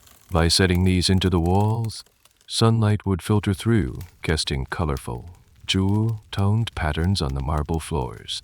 For a traditionalist like Lucius, this would be the height of gaudiness, like a disco ball in a monastery. For Numerius, it's just another way to add a layer of expensive, dazzling effect to his personal paradise. Is this just bad taste, or is it something else? Historians who study the social dynamics of Rome might argue that this isn't about taste at all. It's about communication. Numerius doesn't have a 500-year-old family name to communicate his status. He has to use a different language. His language is one of overwhelming sensory experience. He can't impress you with a subtle allusion to Plato. So HES going to impress you with a flamingo, a water-spitting sea monster, and a statue of himself looking heroic. It's a direct, unsubtle, and incredibly effective way of saying, look at what I can do. His garden isn't a retreat from the world, it's a condensed, curated version of it. It's a space that showcases his power over nature, his command of global trade, and his own inflated self-image. It's not peaceful. It's not contemplative. But you can be sure of one thing. You will never, ever be bored in it. Let's watch the Roman day begin. The sun is barely up, casting long shadows across the city. But the streets are already full of people, and they are all heading in one direction, towards the homes of the rich and powerful. This is the salutio, the morning greeting, and it's one of the most important daily rituals in Roman society. It's a formal, institutionalized system of patronage that keeps the whole social machine running. You decide to follow the crowd heading up the Palatine Hill to Lucius's house. The people in this crowd are his clients or clients. They come from all walks of life. There are poor citizens who need a handout to feed their families, struggling poets who want their work sponsored, small-time businessmen seeking a powerful contact, and even other, less powerful, aristocrats who need Lucius's support in an upcoming election. They are all here to pay their respects to their patroness, their patron, and in return, they hope for a little something. They gather in his atrium, the one with all the spooky ancestor masks. They line up, waiting their turn to be formally announced by a slave called a nomenciator, whose only job is to remember the names and faces of hundreds of clients. It's a human Rolodex. When your turn comes, you step forward, greet Lucius with a formal Ave Domini Hail Master, and perhaps kiss his hand. Lucius, standing there in his perfectly draped toga, receives these greetings with a kind of weary grace. He might have a brief word with a few important clients, offering a quiet promise of support or a piece of legal advice. For the vast majority, the exchange is purely transactional. After greeting him, they are shuffled over to his chief steward, who hands them the sportula, the daily handout. Originally, this was a small basket of food enough for a day's meal. By this period, it has mostly been replaced by a small sum of money, just enough to get by. For Lucius, this is a chore, but a necessary one. The number of clients who show up at his door each morning is a direct measure of his power and influence. A full atrium is a sign that he is a major player in the city. In return for the handout and his protection, his clients are his personal cheering squad. They are expected to accompany him to the forum, vote for him or his preferred candidates in elections, and generally be his entourage, making him look important wherever he goes. It's a system of mutual, if highly unequal, obligation. Now let's go across down to Numeri USS Villa. He also has a morning salute ATO, but it's a very different scene. His crowd is just as big, if not bigger, but it's a different kind of crowd. You'll see fewer down on their luck poets and more ambitious merchants, ship captains, and contractors, all hoping to do business with him. Numerius docent stands still in his atrium like a statue. HES a whirlwind of activity. HES walking around, slapping people on the back, laughing loudly. He doesn't have the quiet dignity of Lucius, he has the booming, backslapping bonhomie of a self-made man. He knows this is all a performance, and he leans into it with gusto. His handout, his sportula, is often more generous than the patricians. He might give out more money or better food. This is a deliberate strategy. HES trying to poach clients from the old aristocratic families by outbidding them. He wants the biggest, most impressive crowd of followers in Rome, and HES willing to pay for it. A particularly cringe-worthy detail that satirists like Martial and Juvenal loved to write about was the dinner dash. Sometimes, instead of a cash handout, a patron would invite a select few of his most favored clients to dinner that evening. This was a huge honor. However, these writers describe scenes where patrons like Numerius would serve exquisite food and wine to their high-status guests, while the poor clients at the end of the table were served cheap, watered-down wine and leftover scraps. It was a humiliating reminder of their place in the hierarchy, even as guests in his home. The debate among historians is how common this practice actually was. Was it a widespread reality, or a comedic exaggeration meant to highlight the cruelty and social anxiety of the patron-client system? It's likely a bit of both. The salute ADO perfectly encapsulates the difference between old and new money power. Lucius's power is assumed, his patronage is a duty, a part of the natural order of things. He does it because his father and grandfather did it. Numerius's power is earned and must be constantly maintained. His patronage is an investment. He is actively building his influence, one handout, one backslap at a time. Both men are at the center of a web of dependency, but one is a spider who inherited his web, while the other is busy spinning his own thread by shiny golden thread. The morning rituals are over. The city is buzzing with the business of the day. And then a slave arrives at your modest lodging. He carries a small, rolled-up piece of papyrus, sealed with a wax stamp. You break the seal. It's an invitation. Not just any invitation. It's for a dinner party at the villa of Numerius V. Ibius Gallus, the very same flashy freedman whose chariot almost ran you over. The invitation itself is ostentatious, written in elegant script with expensive ink. It promises an evening of unparalleled food, wine, and entertainment. Your heart is a little flutter. This is a major social event. A dinner party in ancient Rome was just about food. It was theater. It was a networking opportunity. It was a battlefield of taste, wit, and social climbing. And a dinner party hosted by a man like Numerius promises to be the most extravagant, and likely the most bizarre show in town. You immediately start to panic about what to wear. You don't own a toga, and even if you did, it's evening wear for a more relaxed setting. You settle on your best tunic, hoping it's clean enough. You know you're going to be out of your depth. The other guests will be a wild mix. Other wealthy freedmen trying to outdo each other, ambitious merchants, maybe a couple of down on their luck patricians who are swallowing their pride for a free meal, and a handful of parasites professional dinner guests who make a living by being witty and flattering to their hosts. As evening approaches, you make your way to Numeri USS Villa on the Esquiline Hill. Before you even enter, you can tell this is going to be an experience. The front of the house is lit up with dozens of oil lamps, making it glow like a beacon. The sound of music and laughter spills out into the street. You walk through the door and are immediately greeted by a slave whose sole job is to take your shoes and offer you slippers.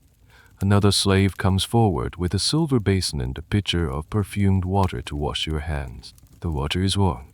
Even the hand washing is a luxury statement. You are led through the house, past the boastful frescoes of his business empire, towards the triclinium, the formal dining room. The room is a spectacle. Instead of chairs, there are 3 large couches arranged in a U shape around a central table. Each couch or lectus holds 3 diners who will recline on their left elbow while eating. This is the standard Roman dining posture. It feels awkward and slightly precarious to you, but it's the height of sophistication for them. Being able to eat while lying down is another one of those I don't need to do any physical labor status signals. The room is decorated to within an inch of its life. The walls are covered in more frescoes, these ones depicting lush, overflowing bowls of fruit in dramatic hunting scenes. Garlands of roses and ivy hang from the ceiling, scenting the air with a heavy, sweet perfume.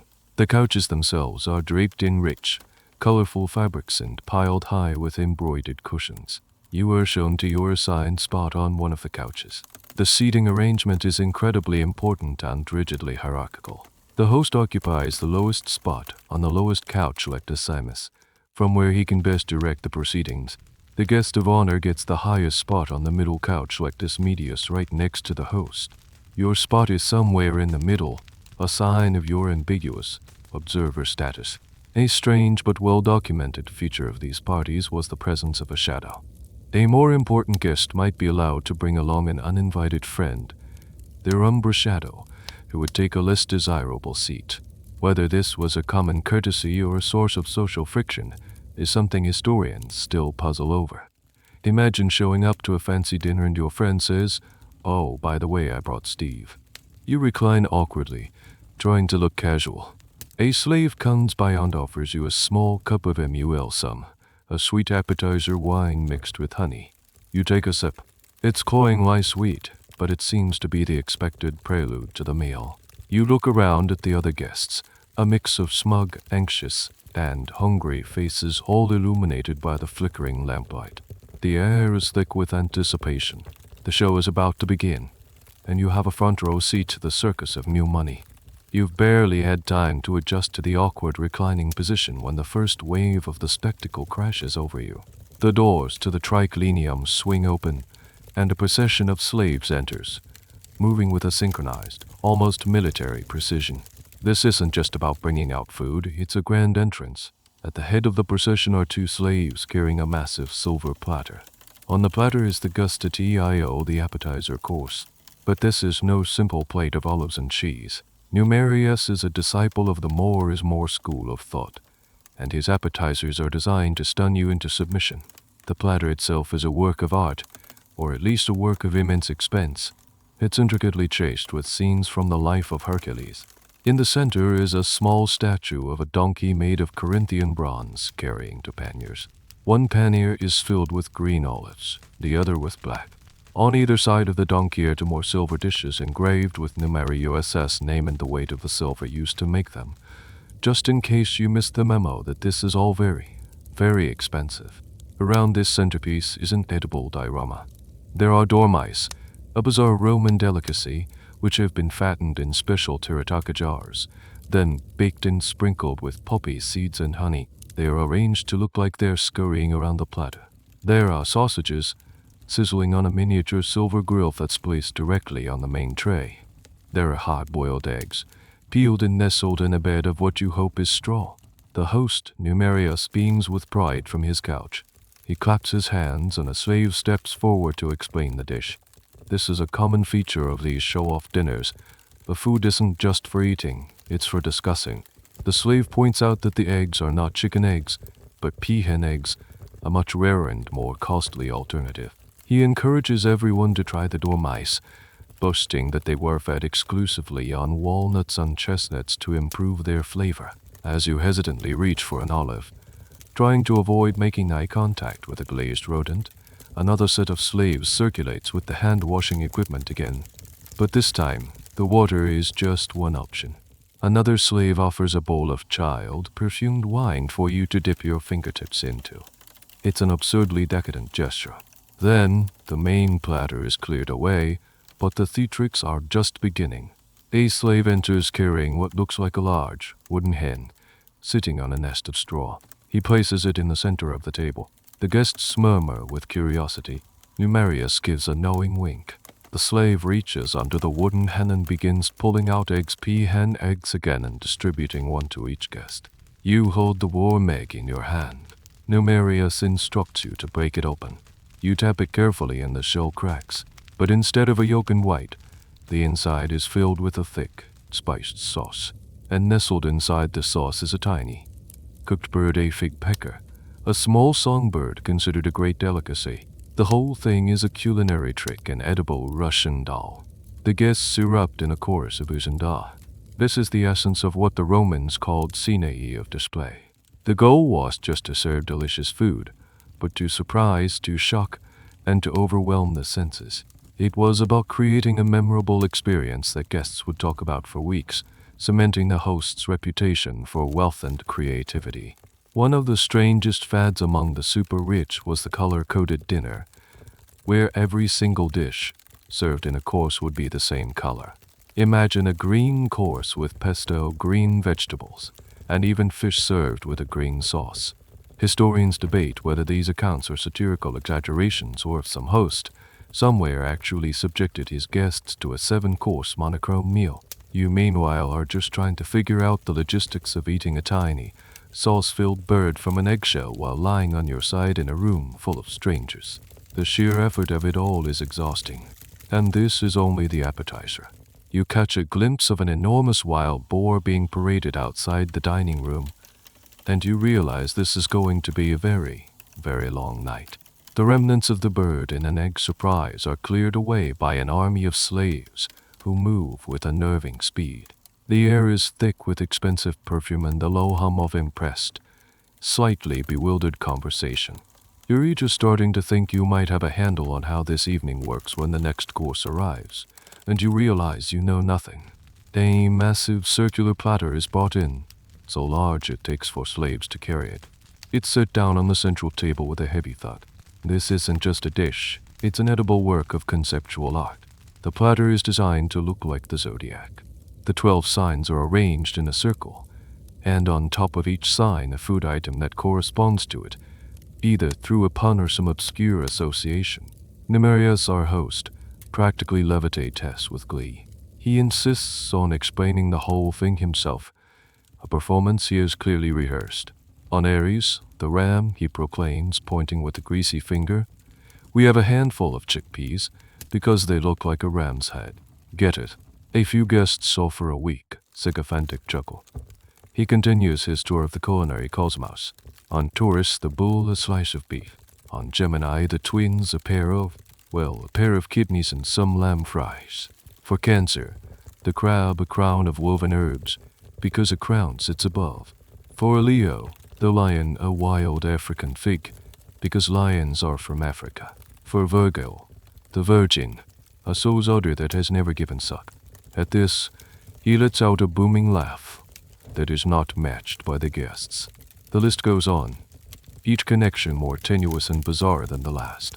On Libra, the scales, there's a real scale with a tartlet in one pan and a cheesecake in the other.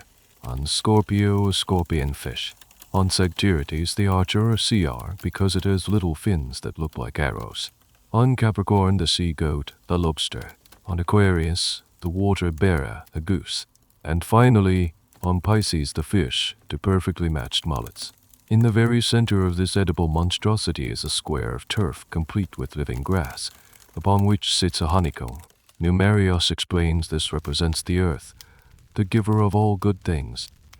It's a moment of what he probably thinks is profound symbolism, but which comes across as just weird. This kind of dish is the pinnacle of a Friedman-esque stunt food. It has almost nothing to do with taste or flavor combinations. It's all about the concept. It's a puzzle. It's a joke. It's a demonstration of a very particular kind of cleverness, a cleverness that the old money patricians would find utterly pedestrian. For a man like Lucius, a perfect, simply grilled fish is a sign of good taste. For Numerius, a fish that is part of an elaborate, astrological pun is a sign of a good time. As if the dish itself isn't enough, the presentation gets even more theatrical. Numerius claps his hands twice. The top layer of the zodiac platter is suddenly lifted away by a hidden mechanism, revealing a second, lower level. And on this level, there are fat-breasted fowl, cooked capones, and a whole roasted sow, surrounded by even more food. The guests gasp as they are clearly meant to. A special slave, the scissor or carver, then enters. He is not just a cook. He is a performer. He moves around the table carving the meat not just efficiently, but with dramatic, dance-like gestures, his knife flashing in time to the music that has just started playing. A weird but attested to historical detail is that some of these carvers were so famous they had their own following, like celebrity chefs today. To have a particularly theatrical carver at your party was another status symbol. You are served a plate piled high with an incoherent mix of beef, goose, and lobster. It's a baffling combination of flavors. The food itself is fine, probably, but you're so distracted by the sheer absurdity of the presentation that you can barely taste it. This is a meal designed to be talked about, not necessarily enjoyed. And as you chew on a piece of strangely sweet beef, you realize that for a host like Numerius, the story of the dinner is far more important than the dinner itself. The debate still rages among food historians. Was this food genuinely enjoyed, or was it an elaborate, uncomfortable performance for everyone involved, host and guest alike? The truth is, we'll never know how that astrological be freely tasted. The wreckage of the zodiac platter has been cleared, and your stomach is a confused battleground of random proteins. A lull settles over the triclinium. Slaves move silently, refiling wine cups. The wine, you notice, keeps changing. With every course, a new vintage is introduced, each one announced with more fanfare than the last. Numerius holds up his own cup, a monstrosity of carved crystal, and clears his throat. My friends, he booms a little too loudly, his speech slightly slurred. This next wine is something truly special. Defi il Urnia, 100 years old, bottled in the year of the consulship of Opimius. A ripple of feigned astonishment goes through the room. The Opimian vintage of 121 BC was legendary, the Roman equivalent of a 1945 Mouton Rothschild. To claim you were serving it was the ultimate wine brag. The problem is, everyone in the room knows that real Opimian would be undrinkable by now, a vinegary sludge. What Numerius is serving is almost certainly just some decent FAL Urnium wine with a fake label attached. It's a performance of connoisseurship, not an actual act of it. A slave pours the 100-year-old wine into your cup. You take a tentative sniff. It smells fine. It tastes like decent, strong red wine. But you dutifully make a sound of appreciation, as do the other guests. To question the host's wine would be a social suicide mission you are not prepared to undertake. This is a classic new money move, valuing the label and the story over the actual quality of the product. An old money patrician like Lucius might serve a less famous, but genuinely excellent vintage from his own estates, his pride being in the production, not the acquisition. As the guests are sipping their fraudulent ancient wine, the evening's formal entertainment begins. The dancing carver was just the warm-up act. A small troupe of acrobats stumbles into the room, performing flips and contortions that seemed dangerously unsuited to a crowded dining space. At one point, a boy balances on a series of stacked chairs, nearly kicking the guest of honor in the head. It's more stressful than entertaining. After the acrobats leave to scattered applause, a man with a lyre enters. He is introduced as a famous humorist, a reciter of epic poetry. The guests settle in, expecting a dramatic passage from the Iliad or the Odyssey. But instead of Homer, the man begins to recite a poem that is clearly not ancient. It's a long rambling ode to Numerius. It praises his business acumen, his generosity, the beauty of his villa, and the magnificence of his horses. It's painfully, excruciatingly awkward. The poetry is clumsy, the flattery is thick enough to be spread on toast, and it goes on forever. Numerius, however, is soaking it in, a blissful smile on his face, occasionally nodding as if to say, "Yes, that part about my brilliant real estate strategy is particularly well phrased." When the humorist finally finishes, Numerius claps longer and louder than anyone. Then he decides it's his turn. "I humble effort of my own," he announces, pulling a scroll from a fold in his couch. He proceeds to read a poem he has composed himself. It's about the stomach. A long, detailed, and frankly baffling poem about the digestive system, full of bad puns and questionable medical theories. This was a known social hazard. The Roman elite were all educated in rhetoric and literature, and many fancied themselves poets. A bad host might subject his guests to his own amateurish creative efforts. For a freedman like Numerius, who likely received his education late and in a less formal setting, the desire to prove his cultural bona fides by writing poetry could be particularly strong. A weird little fact is that the Emperor Nero famously forced people to attend his own multi-hour poetry recitals, locking the doors so no one could leave. Compared to that, Numerius' ode to the bowels is almost a relief. You sit there, pinned to your couch by social obligation, listening to a millionaire recite bad poetry about his intestines while sipping fake vintage wine. You are witnessing a man trying desperately to purchase culture to bolt it onto his identity like a shiny accessory. And the harder he tries, the more you see the deep, insecure foundations upon which his entire glittering world is built. Historians still debate the function of poetry at these parties. Was it a genuine appreciation of art, or just another form of competitive social display like the food and the wine? For tonight at least it feels firmly like the latter. The last, painful couplet of Numerius' intestinal ode finally fades into the perfume-laden air. A polite, if slightly dazed, round of applause follows. The acrobats, the poet for hire, the whole carefully curated performance, it's all over. And now, something interesting happens. The structured theatrical part of the evening gives way to something more fluid, more chaotic, and infinitely more revealing. The slaves continue to pour the wine, and by now, everyone is well past tipsy. The formal seating arrangement begins to break down. People are talking more loudly, laughing more freely. The social masks, held so firmly in place for the first few hours, are beginning to slip, and no one's mask is slipping more dramatically than that of your host. Numerius, buoyed by the wine and the self-satisfaction of his poetic debut, becomes expansive. He starts to hold court, not as the gracious host, but as the slightly drunk uncle at a family gathering who has decided it's time to tell some hard truths. He leans forward, his voice a conspiratorial boom. "You see that man?" he says, gesturing with his cup towards one of the guests. A pale, thin aristocrat named C.A. Eso Fabius Victor, who has been quietly nursing a single cup of wine all night. "Aye, Fabius, one of the oldest names in Rome. His ancestors were consuls when my ancestors were. Well, probably goats." He lets out a short, bitter laugh. "He looks down on me. I can see it in his eyes. He thinks my house is vulgar. He thinks my wine is fake. He winks, a tacit admission that it probably is.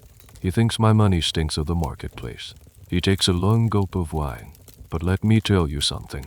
His great-grandfather may have defeated the Samnites, but his father lost half the family fortune on bad investments in Egyptian grain. And guess who he came to for a loan last month to repair the roof of his crumbling family mansion?" He taps his own chest with a meaty thumb. "Me. That's who." This is the moment of truth. The curtain is pulled back. All the elaborate food, the flashy decorations, the hired entertainment, it was all a prelude to this. This is the real show, the raw, unfiltered resentment of the self-made man towards the established elite. He isn't just boasting about his wealth anymore. He is complaining. He complains about the sneering looks he gets in the forum. He complains about how senators he has bankrolled will barely acknowledge him in public. He laments that for all his gold, he can never buy the one thing they were all born with, a respectable past. They have their statues of dead ancestors. He slurs, gesturing vaguely towards the door. "I have bills of lading. I have rental agreements. Which one of those actually builds something in this city today? Which one feeds the people?" It's a fascinating and slightly uncomfortable performance. You are seeing the deep well of insecurity that fuels his ostentatious lifestyle. Every crazy dish, every gold ring, is an attempt to fill a void that can't be filled with material things. He is desperate for their approval, and at the same time, he despises them for making him want it so badly. He is trapped in a paradox. He imitates the aristocracy in a desperate bid for acceptance, but the very act of trying so hard is what marks him as an outsider. This kind of drunken rant is a recurring theme in Roman satire. The character of Trimalchio and Petronius is Satrican, the ultimate new money freedman, delivers similar speeches, swinging wildly between arrogant boasting and maudlin self-pity. How realistic are these portrayals? Historians still argue about it. It's possible that the patrician authors exaggerated this insecurity for comedic effect, but it's also likely that they captured a fundamental truth about the psychological pressures facing a newly wealthy class in a deeply traditional, class-conscious society. The anxiety was real. You recline on your couch, a silent observer to this raw display of emotion. The party has suddenly become very real. It's no longer just about weird food and bad poetry. It's about class identity and the painful, unbridgeable gap between being rich and being respected. Just when you think the evening has reached its peak of emotional chaos and cannot possibly get any weirder, Numerius claps his hands together with a sharp, decisive crack. A hush falls over the drunken chatter. A broad, triumphant, and slightly unhinged grin spreads across his face. My friends, my dearest friends, he announces, his voice thick with wine and sentiment. You have seen my home. You have eaten my food. You have drunk my wine. But I have saved the most important thing for last. I want to show you my future. A palpable sense of confusion fills the room. Is he going to bring out his son, the heir to his fortune? Is he going to unveil a model of a new building project? No. It's much, much stranger than that. Two slaves enter, struggling under the weight of a long, narrow bundle wrapped in fine linen. They place it carefully on the central table. Another slave follows, carrying a small jar of what looks like perfumed oil. Numerius heaves himself up from his couch, a feat of some effort, and stumbles towards the table. With a theatrical flourish, he whips the linen cloth away. Underneath is a shroud, a pallium funebre, a burial shroud to be precise. It's made of the most exquisite material, a cloth of gold woven with purple thread, so fine it seems to shimmer in the lamplight. It is without a doubt the most expensive and luxurious burial shroud you have ever seen or could ever imagine. But H.E. is not done. He turns to the guests, his eyes wide. And this, he says, gesturing to the slaves, is for the preparations. The slaves open the jar, and an incredibly strong, sweet scent of nard, a precious funerary ointment, fills the room. I want you all to do me the honor, Numerius says, his voice dropping to a somber, dramatic whisper of pretending that I am dead. The room is utterly silent. You could hear a dormouse drop. The guests exchange nervous, bewildered glances. Is this a joke? Is he having some kind of breakdown? It's neither. It's the ultimate act of freedman ostentation. He proceeds to lay himself down on one of the couches, arranging his limbs stiffly as if in death. He instructs the slaves to anoint his feet with the nard. He then has them drape the magnificent gold and purple shroud over his body. He lies there, stock still, the beatific smile on his face, for a full, excruciating minute.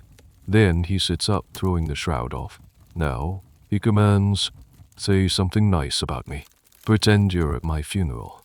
Tell me what a great man I was. This is the absurd climax of the night. He has turned his own dinner party into a dress rehearsal for his funeral. Why? Because a man's funeral, his funus, was the final, and in many ways most important, public statement of his status and wealth. A grand funeral with professional mourners, musicians, and a long procession was a sign of a life well lived.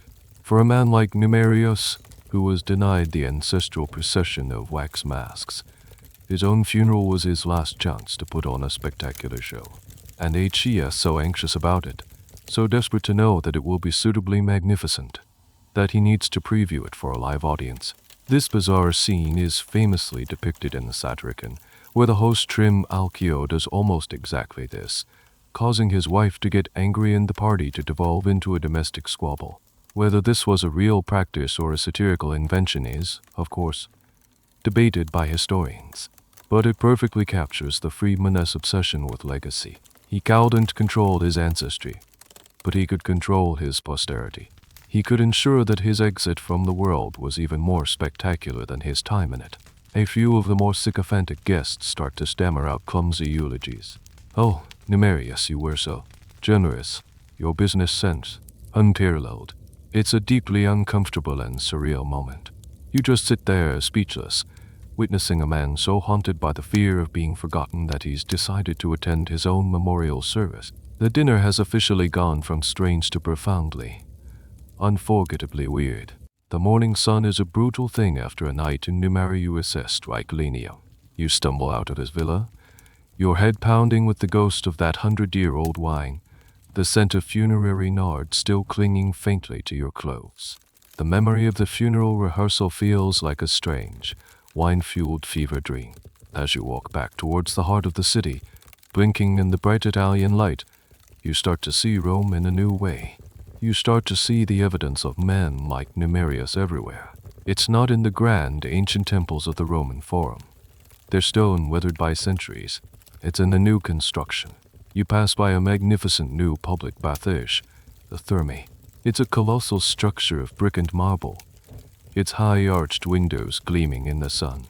Steam billows from its vents, carrying the sound of splashing water and cheerful chatter from within. It's clearly a popular spot, a vital hub of daily life for the thousands of ordinary Romans who live in the cramped, waterless apartment blocks. And right there, above the grand entrance, is the key. A massive marble plaque is affixed to the wall, its letters carved a foot high and inlaid with bronze so they catch the sun. The inscription reads, NVMERIVSVI IVSGILLVS TEDHERMAS DHERMAS BS T BS Numerius VIBIUS Gallus The BS D S D F. That last part, the acronym, is the most important detail on the entire building. DSUAB is CUNIFACET. He made this with his own money. This is the public face of the freedman's ambition. This is where the ostentation of the dinner party transforms into something more permanent, more strategic, and far more impactful.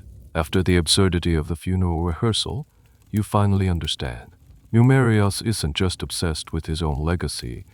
He is a master of public relations. He can't get elected to the Senate. He can't have his wax mask paraded through the streets. But he can do this. He can take a chunk of his enormous fortune and give the people something they desperately need and want, a place to get clean, to exercise, to socialize, to relax. He can build a theater for them to watch plays, repair a section of an aqueduct that brings them fresh water, or pave a road that makes their lives easier. This practice is called euergetism, from a Greek word meaning doer of good deeds. It was a cornerstone of Roman civic life. Wealthy individuals were expected to spend lavishly on their communities. But for a freedman, it was more than an expectation. It was a golden opportunity. By building this bathos, Numerius achieves several things at once. First, he gets his name in giant unmissable letters stamped onto the very fabric of Rome. Every single person who enters these baths, every day for decades to come, will see his name. They will associate him with the pleasure of a hot bath, the relief of clean water. It's an advertisement far more effective than a fancy chariot. Second, he earns the gratitude and love of the common people, the plebs. While the aristocrats might be sneering at him in their private gardens, the man on the streets sees Numerius as a hero, a benefactor. This popularity is a form of power. It gives him influence and protects him from his political enemies. And that little phrase, D, S, B, F, is the masterstroke. It's a direct message to everyone, from the poorest beggar to the most powerful senator. It says, the state didn't pay for this. The old aristocratic families, with all their talk of public duty, didn't pay for this. I did, with my own hard-earned cash. It's a jab at the establishment, a way of showing that his new money, which they consider tainted by commerce, is actually doing more for the city than their old money is. A particularly fun detail is that sometimes these benefactors would not only build the structure, but also sponsor free entry days or provide free oil for the baths on an anniversary. Another way to keep their name and generosity in the public mind long after the construction was finished. So was this pure generosity, or a cold, calculated power play? Historians have been debating this for generations. The cynical view is that it's entirely transcational, a massive expenditure in exchange for popularity and a form of immortality. A more generous interpretation allows for genuine civic pride, a desire to improve the town that made you rich, and a real sense of giving back. The truth is likely a messy combination of all of these motives. But as you stand there, looking at that monumental inscription, you realize that Numerious's desire to be remembered is far more sophisticated than last night's drunken antics suggested. He understood that a legacy isn't built on 100-year-old wine or poems about intestines. It's built on brick and mortar, on public goodwill, and on having your name carved so deeply into the stone of the city that it can never be erased. After seeing Numerious's very loud, very public act of generosity, you might start to wonder what our patrician friend Lucius is doing for the city. Does he also build bathhouses with his name in giant letters? Probably not. That kind of public self-promotion is, to his mind, a bit desperate. But, Numadi, the patrician's contribution to the state is of a different, and often much quieter nature. His power is not based on the fickle love of the mob, but on his deep-rooted connections within the ruling class and the state apparatus itself.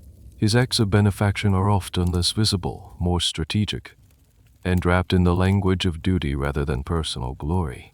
Let's imagine a crisis. A barbarian tribe is threatening a distant frontier. The state treasury is running low after a long and expensive war. The emperor needs to raise a new legion, but he doesn't want to impose a new tax, which would be unpopular. So a quiet meeting is arranged, not in the bustling forum but in a secluded room in the palace, or perhaps during a casual stroll through Lucius's private garden. The emperor or his chief advisor might say something like, "Lucius, my friend, the situation in Dacia is concerning.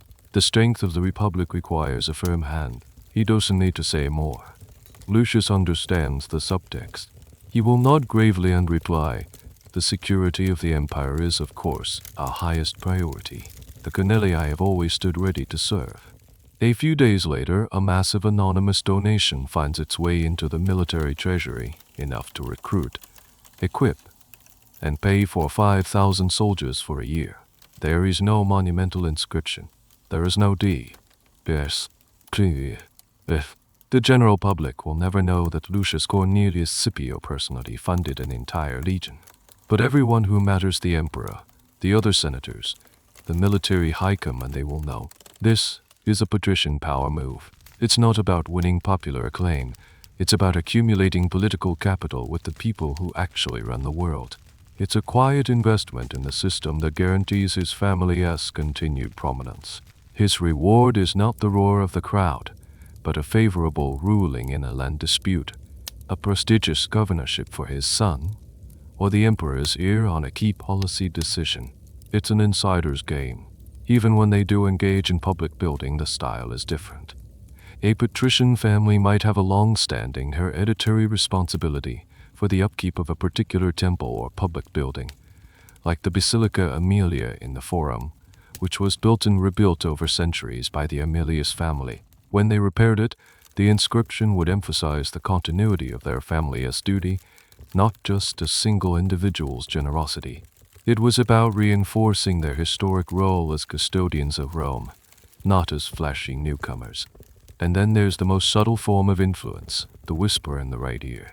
In the Senate House, during a debate, Lucius might not even give a long speech. He could lean over to a fellow senator, a man whose family has been allied with his 4 generations, and murmur a few words. He could cast a meaningful glance towards a particular faction. He could simply remain silent when his support was expected, a move that would speak volumes. This is the power that Numerius, with all his gold, can never truly access. It's the unspoken language of the ruling class, a complex dance of obligation, tradition, and shared interest. A fascinating and somewhat abstract concept that illustrates this is the idea of auctoritas. It's a uniquely Roman term that doesn't translate perfectly into English. It's not just authority or power. It's a kind of personal prestige and influence that comes from one's reputation, lineage, and perceived wisdom. A man with great doctorate, as like Lucius, could sway a debate without making a logical argument. His opinion held weight simply because he was the one expressing it. A man like Numerius could have all the money in the world, but he had very little auctoritas.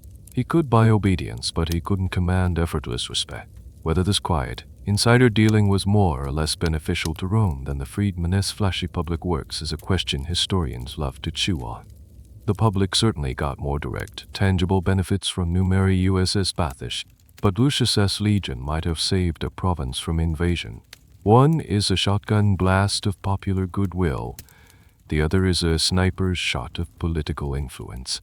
Both are forms of power, and both are essential to understanding the complex, layered society of Rome. Let's return to a theme from Numeri USS Bazar dinner party, the obsession with death. Now that you've seen how he lives, let's see where he plans to spend eternity. For a wealthy freedman, a tomb was just a place to put a body.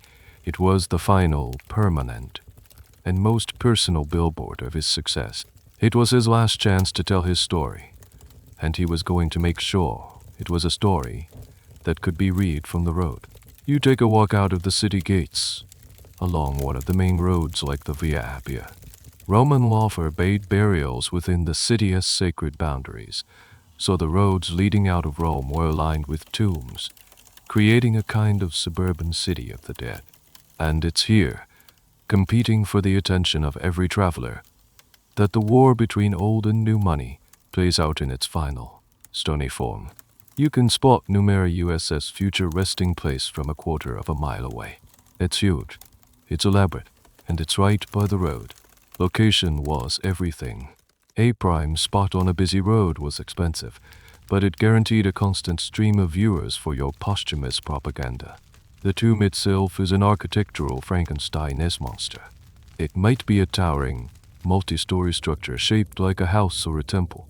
There are columns, but maybe too many. There are statues, but they're not of gods or muses. They are statues of Numerius, his wife, and his children, all carved in lifelike detail, wearing their most expensive clothes and jewelry. But the most important feature is the inscription. And it's not just his name. It's his entire resume, carved in stone for all eternity. It starts with his name, Numerius V. Ibius Gallus, and his position as a Savi or Augustalis, that's special priesthood for freedmen. But then it goes on, and on. It will list in painstaking detail every achievement of his life. It might say he began his life with nothing but his own wits. He built a fleet of 50 ships that sailed to Alexandria.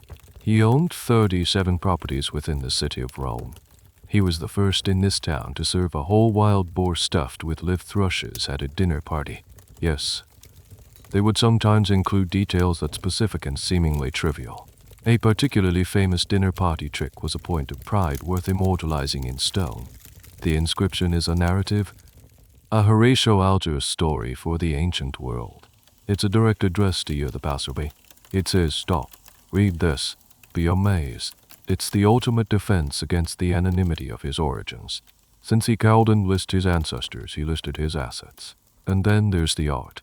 The sides of the tomb are covered in card reliefs. These are not mythological scenes. They are, once again, illustrations from the life of Numerius. There's a panel showing him supervising his slaves as they unload cargo. Another shows him sitting at a desk, counting piles of money. A third might even depict a scene from one of his legendary dinner parties. A particularly famous and wonderfully detailed example is the tomb of E. YSS the baker, a wealthy freedman. His tomb is shaped like a giant, industrial bread oven, with reliefs showing every stage of the bread-making process. He made his money in bread, and he wanted everyone for all time to know it. The overall effect of a tomb like this is one of glorious, unapologetic, and slightly anxious self-promotion. It's the final, desperate shout of a man who is terrified of being forgotten.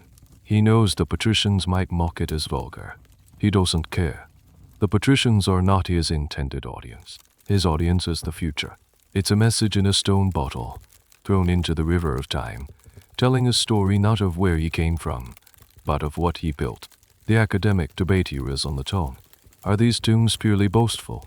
Or is there a hint of a plea for recognition, a kind of posthumous application for respectability? It's a subtle distinction, but it speaks to the complex motivations behind these incredible monuments. Now let's walk a little further down the Via Appia, away from the loud, narrative-heavy tomb of Numerius. You come to another monument. It's just as large, perhaps even larger, but it feels completely different. It's quieter, more severe. You've arrived at the final resting place of the Cornelii Scipionius. This isn't a single personal monument, it's a family affair. The tomb of the Scipios is a large, underground burial chamber, a hypogeum carved out of the soft Tiffa rock. From the road, its facade is imposing but relatively simple and austere. There are no flashy statues of the most recent resident wrestling a lion. There is no long-winded inscription listing his business assets or his dinner party triumphs. There is just the family name, a name that speaks for itself. You step inside, and the cool, damp air is a relief from the sun. The tomb is a maze of small chambers and corridors, and lining the walls are the sarcophagi, dozens of them. They contain the remains of generations of the Scipio family, stretching back hundreds of years. It's a silent, stony testament to the continuity of the clan. The most famous sarcophagus here belongs to Lucius Cornelius Scipio Barbatus, who was consul way back in 298 BC. It's a masterpiece of early Roman art, intricately carved, but the overall feeling is one of dignified sobriety. The inscription on his tomb is famous for its simple, aristocratic gravity. It lists his name, his honors consul, censor, IED, and mentions his military victories. But it's the final lines that really capture the patrician ideal. It praises him for being a good and brave man whose form was a match for his virtue. It's about character, not cash. As you wander through this subterranean family vault, you realize the message viewed as the polar opposite of Numeri USS tomb. Numeri USS monument was all about the individual. This place is all about the collective. It's not about me. It's about us. The achievements of any single Scipio are presented as just another chapter in the long, glorious book of the family. Lucius, our patrician friend, will one day be placed in a sarcophagus here, and his own accomplishments will simply be added to the family as cumulative honor. His identity is subsumed into the larger identity of the clan. There are no reliefs of business deals or lavish parties. If there are carved scenes, they depict historical or mythological events that reflect the family's values, a general showing clemency to a defeated foe, a statesman dutifully serving the Senate. It's all about public virtue and service to the state. Even the location, while still on the prestigious Via Appia, is part of this understated confidence. The tomb is there, a massive and undeniable presence, but it doesn't scream for your attention. It assumes you already know who the Scipios are. If you don't, that's your failing, not theirs. It has the quiet arrogance of inherited greatness. A strange detail is how these family tombs became political battlegrounds. A family might fall out of favor, and their tomb could be neglected or even desecrated. Conversely, a family on the rise might build a new, grander tomb to signal their arrival. The Emperor Augustus, a master of political symbolism, built an enormous circular mausoleum for himself and his family that completely dwarfed the older aristocratic tombs, a very clear statement about the new political order. The question of whether these tombs were truly modest or just a different form of ostentation is a key point of debate. Is a quiet, 200-foot wide family tomb really more understated than a flashy, single-occupant tower? It's all a matter of perspective. The patrician's understatement was, in itself, a carefully calculated and incredibly expensive performance of superior taste. So you have the two final statements. Numeri USS tomb is a loud, desperate, and vibrant story of a single, remarkable life. The Scipio tomb is a quiet, confident, and solemn library of a family's enduring power. One is a firework, brilliant and brief. The other is a mountain, weathered and permanent. Both are monuments to a life lived in Rome, but they speak into completely different languages of legacy. The afternoon is waning. The shadows are getting long. You leave the city of the dead behind and start the walk back towards the city of the living. Your feet are dusty, your mind is buzzing, and you feel like you've just woken up from a very strange and vivid dream. The funeral rehearsal, the zodiac platter, the silent ancestor masks, the boastful tunes, it all swirls together in your head. As you re-enter the city through the Appian Gate, the noise and the smells hit you again, but this time they're not just a chaotic assault on the senses. You're starting to understand the code. You're beginning to see the patterns in the chaos. You look at the towering, precarious apartment blocks, the ensual, and you no longer just see poverty. You see the source of a freedman's rental income. You see the tenants who will show up as clients at his morning salutatio. You see the foundation of the fortune that paid for that public bathician that absurdly lavish tomb. You see a procession for a minor magistrate go by. The LIC tours. The official bodyguards carry their bundles of rods and axes. The FASCES. The magistrate himself is wearing a toga with the purple border of his office. He looks proud and a little self-important. You now understand that he is a player in the cursus honorum, the ladder of public office. You wonder whose son he is. You wonder if his family has a wing in a subterranean tomb, or if he is the first in his line to reach this height. You wonder who he is in debt to a quiet patrician like Lucius, or a loud moneylender like Numerius. You pass a group of men arguing heatedly at a street corner. A few months ago, you would have just heard noise. Now, you listen closer. They're not just arguing. They're debating the merits of a candidate in an upcoming local election, and their arguments are a mix of everything you've learned. One man praises the candidate's ancient family name.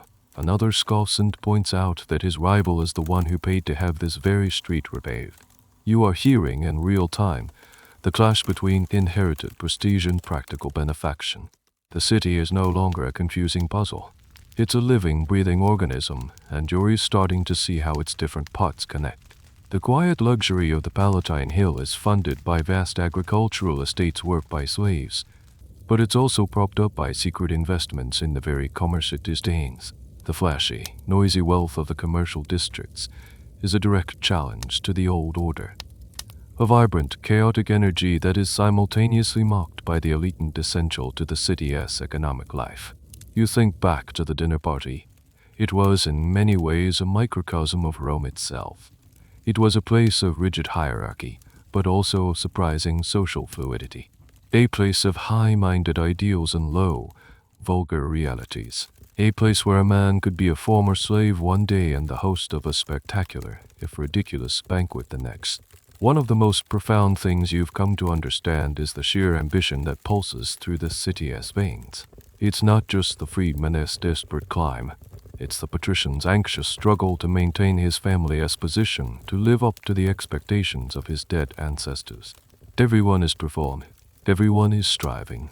Everyone is keenly aware of their place in the hierarchy and is either trying to climb it or terrified of falling. A lesser-known aspect of Roman social life was the constant fear of slipping down the ladder. A patrician family could lose its wealth and status, potentially even dropping out of the senatorial class. This fear of social demotion was just as powerful a motivator as the ambition to climb up. You find a quiet spot on the steps of a temple as the sun begins to set, casting the forum in a warm, golden light. You watch the river of people flow by senators and slaves, merchants and soldiers, rich and poor. You came here as a tourist, bewildered by the sights and sounds. But now you feel like you've had a glimpse behind the curtain. You've seen the machinery of status and the anxieties that drive the city's most powerful men. The debate over whether Roman society was fundamentally static or surprisingly mobile is one that continues to divide historians. Was the story of Numerius a common one, or a one in a million fantasy? Standing here now, you feel like the truth is somewhere in the messy, vibrant, and deeply human middle. Rome is not just a city of marble, it's a city of stories, and you've just learned how to read them. You linger on the steps as dusk settles, and the harsh lines of the city soften into shades of purple and gray. The crowds in the forum begin to thin out. Torches are being lit, casting a flickering, dancing light on the ancient stone. It's in this quiet moment of transition that the final piece of the puzzle clicks into place. You've spent your time here focused on the two extremes, the immense, inherited wealth of the patrician and the staggering, hard-won fortune of the freedman. You've been obsessed with their differences, their clothes, their homes, their art, their legacies.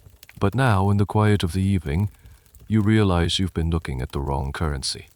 You think of Lucius, our patrician. His family's wealth comes from land, from the latifundii. That land gives him money, yes, but its real value is in what it represents: stability, tradition, and a noble lineage. He uses that wealth not just to live comfortably, but to perform his duties, to maintain his family's honor. and to exert his influence through quiet, strategic acts. The land is a tool to generate and preserve his family as dignitas. Then you think of Numerius, our freedman. His wealth comes from cash, from commerce, from the bustling, chaotic marketplace. That cash gives him incredible buying power. He uses it to build a world for himself that mimics, and in some ways surpasses, the luxury of the aristocracy. He buys flashy clothes, builds a garish house, throws ridiculous dinner parties, and plasters his name on public buildings. The gold is a tool he uses to shout his own story, to build his own reputation from scratch. They use different tools and they follow different strategies, but they are ultimately playing the same game. They are both fighting for the same prize. The true currency of Rome isn't the denarius or the ores. It's not even the acre of land. The ultimate, most valuable, and most fiercely contested commodity in this entire city is something intangible. It's status. Status is a complex blend of things. It's your legal standing. Yes, citizen, freedman, slave. But it's also your reputation, your honor, your influence, your family name, and the story that people tell about you when you're not in the room. It's the sum total of how you are perceived by this deeply hierarchical, intensely judgmental society. Lucius was born with a near-perfect credit score in the bank of status. His entire life is dedicated to protecting that principle and ensuring it earns a steady, respectable interest for the next generation. His quiet luxury, his stoic sense of duty, his understated generosity, it's all a carefully managed investment in the family as eternal brand of high status. Numerius started with his status account at absolute zero. He was born as property, the lowest possible standing. His whole life has been a frantic, desperate, and brilliant campaign to accumulate status points. Every ostentatious display, every act of public benefaction is a massive deposit into his account. HES trying to build in one lifetime what the patrician families built over 20 generations. His methods are louder and more vulgar because he has to work so much harder to get noticed. This fundamental truth is what makes Roman society so fascinating and so brutal. It's a place where a man's worth is constantly being measured and reevaluated, and the primary way you shape that evaluation is by telling a story about yourself. A patrician tells his story through the quiet display of ancestral masks and the recitation of his family's great deeds. A freedman tells his story by painting it on his walls and carving it onto his tomb. Historians have long debated the core values of Roman civilization. Was it military prowess, legal innovation, engineering genius? But perhaps the most Roman thing of all was this relentless, all-consuming obsession with one's place in the world. It drove their politics, shaped their art, and built their city. Whether you were born at the top or at the bottom, your life was a constant struggle to define and defend your status. You get up from the steps and start walking towards your lodging, disappearing into the torchlit streets. The city is quiet now, but you know it's just resting. Tomorrow, the game will begin again. The silent war between old money and new, between the inherited past and the self-made future, will continue. And the prize will be the same as it always is, a good story, and a place in the memory of this eternal, unforgiving city. And so your journey through the noisy, anxious, and glittering world of Roman high society comes to a close. The echoes of Numerius's laughter and the silent judgment of Lucius's ancestors fade into the background. The city, with its marble columns and its dark, crowded alleyways, begins to feel less like a place you are visiting and more like a place you are dreaming. The sharp details soften, the gold seems less bright, the shadows deeper and more welcoming.